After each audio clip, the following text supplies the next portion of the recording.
një ndërtim që kryet disa faza. Leje ndërtimi aty nuk ka. As leje zhvillimi nuk ka. As leje zhvillimi s'kemi parë. Pra leje zhvillimi nuk është licencë për të futur brenda, nuk është leje për të futur brenda. Mund të biesh dakord me një koncept zhvillimi. Kryeministri tha me lejen e zhvillimit i lindë drejta pronarit tokës, ta rrethoj tokën. Jo, nuk i lind sepse s'ka vlerësim ndikim mjedis. Dhe rrethimi ka mund të jepet leja e zhvillimit pa VNM? Vlerësim ndikimit mjedis? Jo, nuk mund të jepet. Nuk mund të jepet. Për sa kohë nuk ka vlerësim ndikimit mjedis, nuk mund të ketë leje zhvillimi. Ka interpretime të ligjit për planifikimin e territorit që ka lejen e zhvillimit dhe lejen e ndërtimit. Leja e zhvillimit është për ndërtimin e kryer në disa faza, pra është një leje ndërtimi për një ndërtim që kryer në disa faza, nuk mund të ketë leje zhvillimi pa vlerësim ndikimit mjedis. Ky është interpretimi im, besoj që edhe juristët, shumë juristë bien dakord me këtë lloj interpretimi.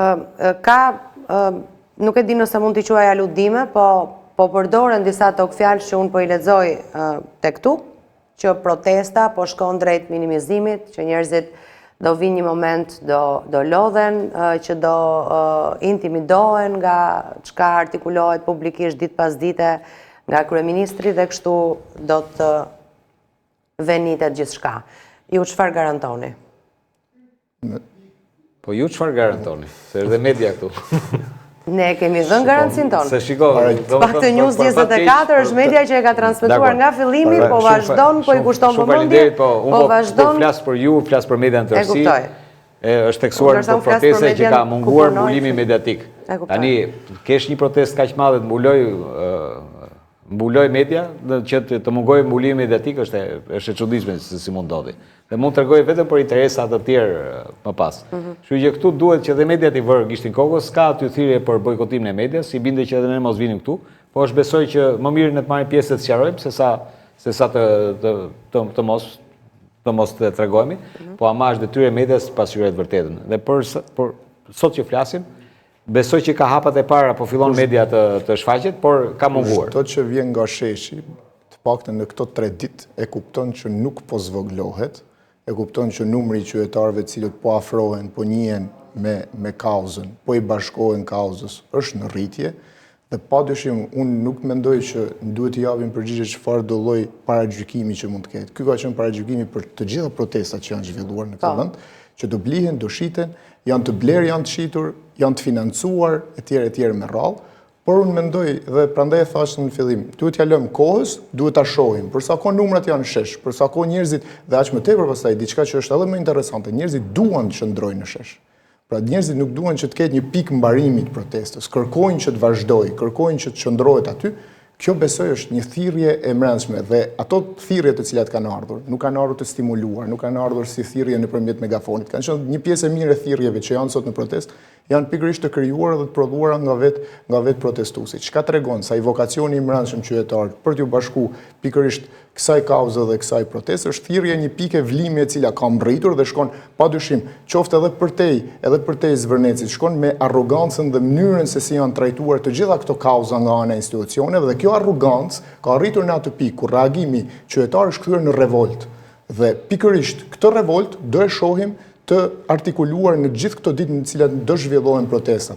Për sa kohë qytetarët do jenë aty, për atë kohë edhe protesta do ketë efektet e saj dhe do arrit bëjat presionin e mirë karshi institucioneve, karshi qeverisë, karshi kryeministrit, padyshim që... Cili është plani juaj? Pra, ju protestoni në Tiranë e zëm, nga jona në të premte dhe në fundjavë do të shkoni në Zvërnec protestoni, apo? Shiko, kjo është diçka që shpesh herë thohet cili është plani. Ajo çka është parë është në protestën. Apo çdo gjë spontane, vjen natyrshëm. Në protestën e parë është thirrur protesta e dytë nga sheshi. Po ashtu, duke parë që njerëzit dhe qytetarët e kanë kërkuar, është vazhduar kështu çdo ditë, duke i ftuar që të vazhdojnë dhe të bëhen pjesë çdo ditë. Padyshim planet janë që të protestohet edhe në vendin në cilin është ngjarja, pra është kryefjala, është atje ku është problematika dhe kauza.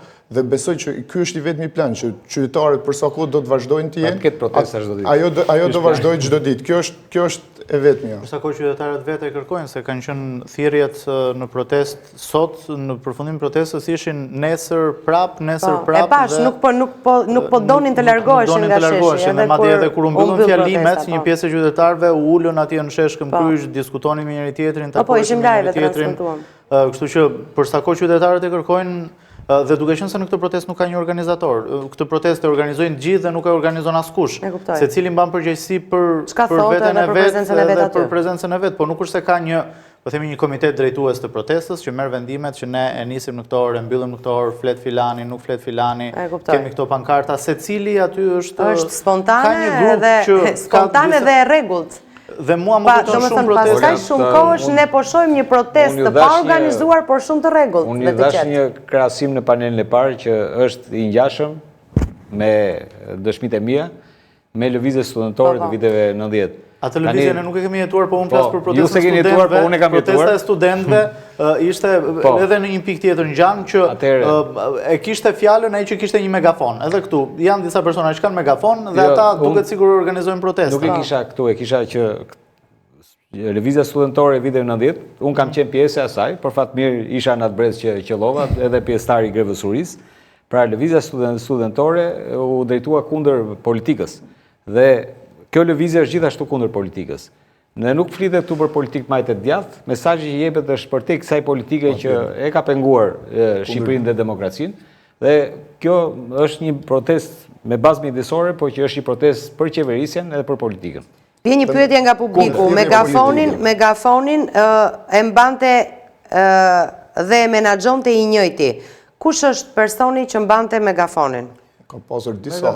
Një nga megafonët e menaxhon Arbenin, mos gaboj, një nga megafonët e kishin sjell aktivistët e Lëvizjes Bashk, një megafon tjetër disa aktivistë të tjerë që kishin ardhur, ishin 3 megafon. Kishte edhe foni. Sot kishte edhe një foni që erdhi në mes të protestës, një mikrofon edhe disa bokse që gjithsesi nuk dëgjoj shumë. Kush është ky person? Ma dërgon publiku. Një nga qytetarët. Si personazhi i cili mban megafonin gjithkohës. Pra ky është djali. Një ndër personat i cili është pjesë atyre cilët e organizojnë, është pjesë atyre cilët thrasin, por ajo që ka kam parë, nuk është se dikush që është ofruar shkallës. Pra ky mund të konsiderohet organizator? Jo, ky është një nga protestuesit. Një ndër, ato janë ndryshuar. Facilituesit e fjalëve aty, sepse po të shohësh të gjithë ata që janë mbledhur aty rreth rrotull, janë gjithë njerëz që duan të flasin. Po ta kapte foton 10 metra më tutje do ishte Arbeni me një megafon tjetër. Po ta kapte foton nga krau tjetër i protestës do ishte një megafon tjetër që thriste nga krau tjetër. E kuptoj. Kështu që ajo çka shohim. Po dikush duhet ta menaxhojë atë, duhet t'i japi tjetër. Se ata që flasin duhet zgjidhen për mesazhin e tyre. Duhet jetë edhe fokusi diku, ajo është. Shumë folej ditë, Arbeni ma dha megafonin, nuk e kishte privat, ma dha, edhe ja dha diku tjetër pas me. Tani jemi në fund edhe profesor dua ta mbyll me ju për të kuptuar. Kaq sa është ndërhyrë në zonë.